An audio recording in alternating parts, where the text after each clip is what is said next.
Assalamualaikum warahmatullahi wabarakatuh. Selamat pagi teman-teman. Bertemu lagi dengan Biologi Class. Hari ini kita akan mempelajari mengenai siklus menstruasi pada wanita. Sebelum kita melanjutkan pembahasan kita, saya akan mereview terlebih dahulu apa yang telah kita pelajari sebelumnya.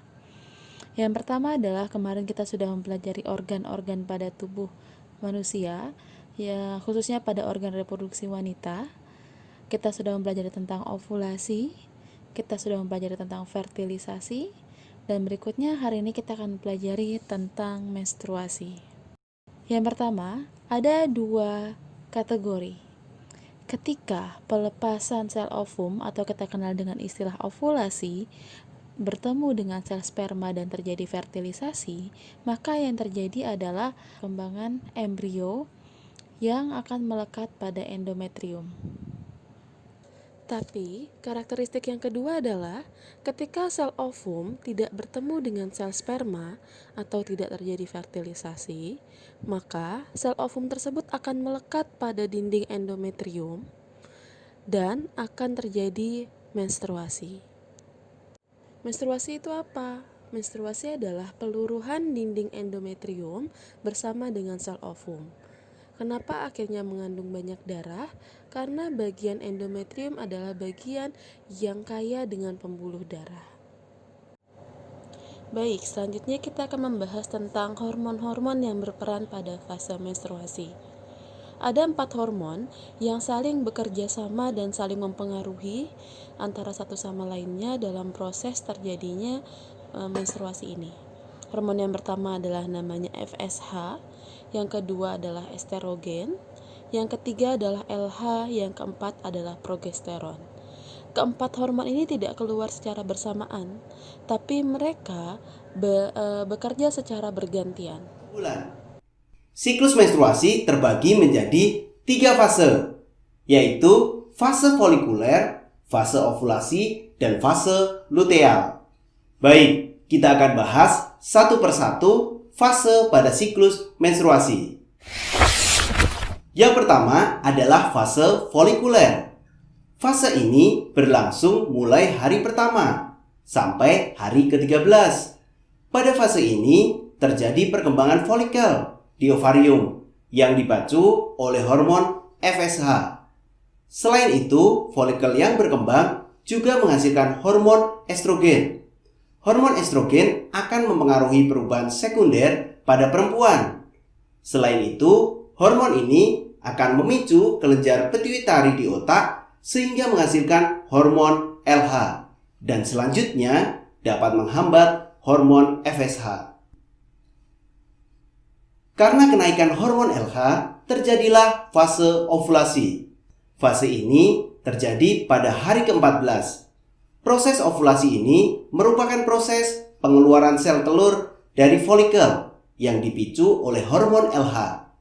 Sel telur akan bergerak oleh dorongan silia menuju tuba Fallopi. Pada fase ini, apabila terjadi interaksi antara sel telur dengan sel sperma, maka akan terjadi proses fertilisasi.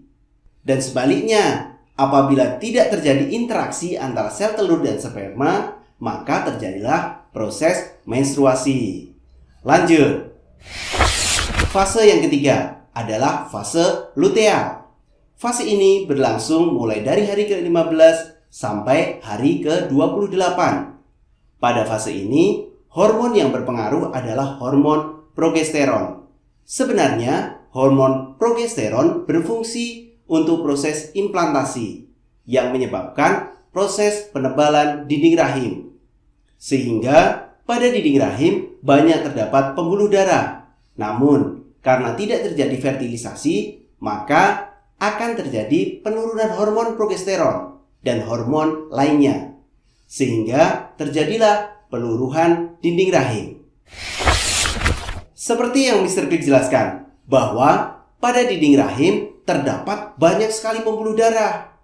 Jadi, pembuluh darah di dinding rahim ikut meluruh, sehingga keluarlah darah. Ini yang disebut menstruasi. Jadi itu pembahasan tentang siklus menstruasi. Sudah paham ya bahwa siklus menstruasi terjadi pada rentang 28 hari. Ini adalah waktu yang ideal. Lalu, hormon yang mempengaruhi siklus menstruasi ada 4, yaitu hormon FSH, hormon estrogen, hormon LH, dan hormon progesteron.